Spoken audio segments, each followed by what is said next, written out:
Ingat kasus sahabat-sahabat yang diperintahkan untuk mengerjakan sholat di kampungnya Bani Quraidah.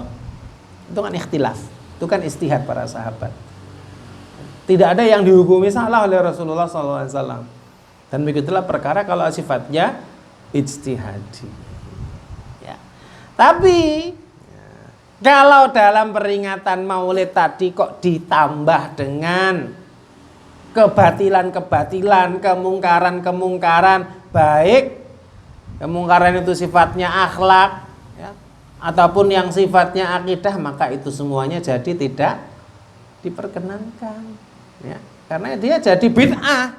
Jadi bid'ahnya itu bukan di peringatan Maulidnya, kalau meyakini bahwasanya Maulid itu termasuk perkara bukan ta'abudiyah. Bid'ahnya adalah karena di situ ada kemungkaran-kemungkarannya.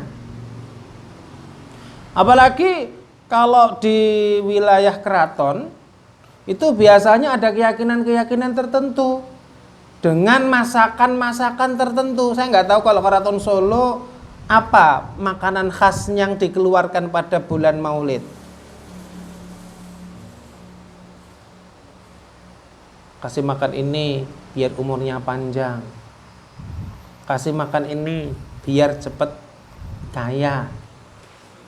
Tidak boleh itu, ya, tidak boleh.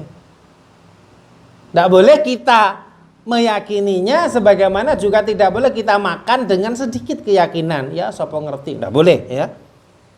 Kok nganggo sopo ngerti? Ya. Itu padha wae datang kepada dukun. Ya. Tidak benar. Ya. Khonidin arsyadakumullah, dari apa yang sudah saya jelaskan tadi kiranya cukup jelas ya, bahwa bagi yang meyakini ini adalah kebid'ahan yang terjadi, yang dipraktekkan, banyak dipraktekkan di sekitar kita adalah kebid'ahan.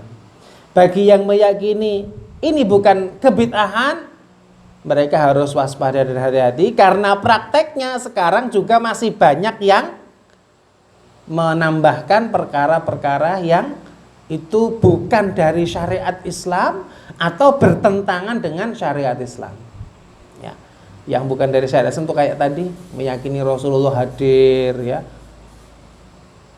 Kalau yang bertentangan, ya kemungkaran-kemungkaran ada di dalamnya dan seterusnya dan seterusnya, ya.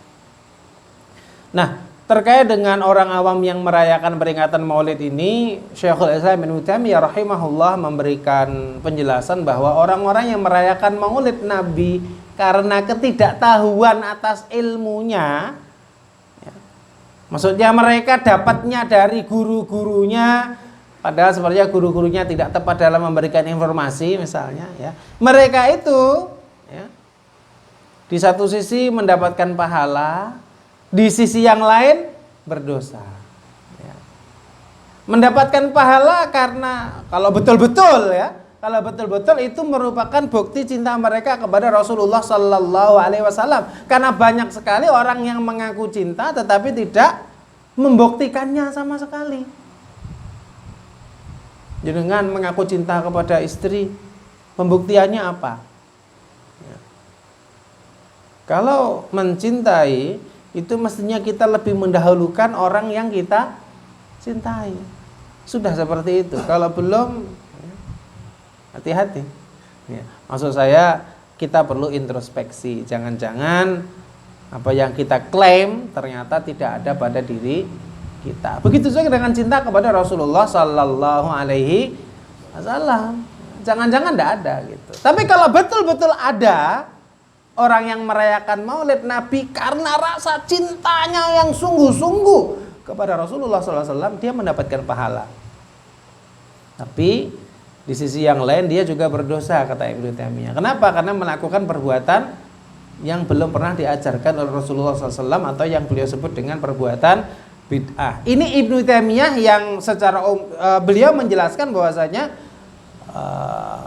Maulid Nabi, peringatan Maulid Nabi itu merupakan perbuatan bid'ah. Termasuk ulama yang dirujuk oleh para mufti Saudi, ya Ibnu Taimiyah, yang menyatakan bahwasanya peringatan Maulid itu bid'ah. Itu saja beliau memberikan catatan khusus untuk orang awam, kalau mereka merayakannya karena cinta mereka kepada Nabi, mereka dapat pahala sekaligus mereka berdosa.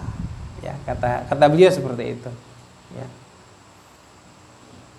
Nah, kalau yang orang-orang awam atau fatwa dari ulama yang menyatakan bahwasanya itu bukan perbuatan bid'ah, ya silakan, tetapi tetap jangan tambahkan padanya perbuatan-perbuatan yang mungkar, termasuk juga tabdzir, yaitu harus dicegah. Sebab kalau tidak, ya niat yang baik itu tidak cukup, ya.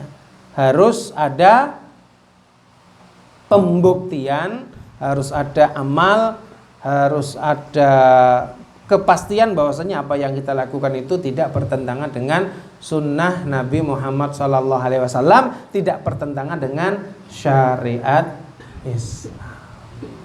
Saya kira ini dulu untuk malam hari ini. Moga-moga bermanfaat dan membuka sedikit wawasan kita, ya. Kalau kemarin mungkin kita meyakini bahwasanya maulid itu bukan bid'ah, sekarang kita tahu bahwasanya ada ulama yang meyakini bahwasanya maulid itu bid'ah.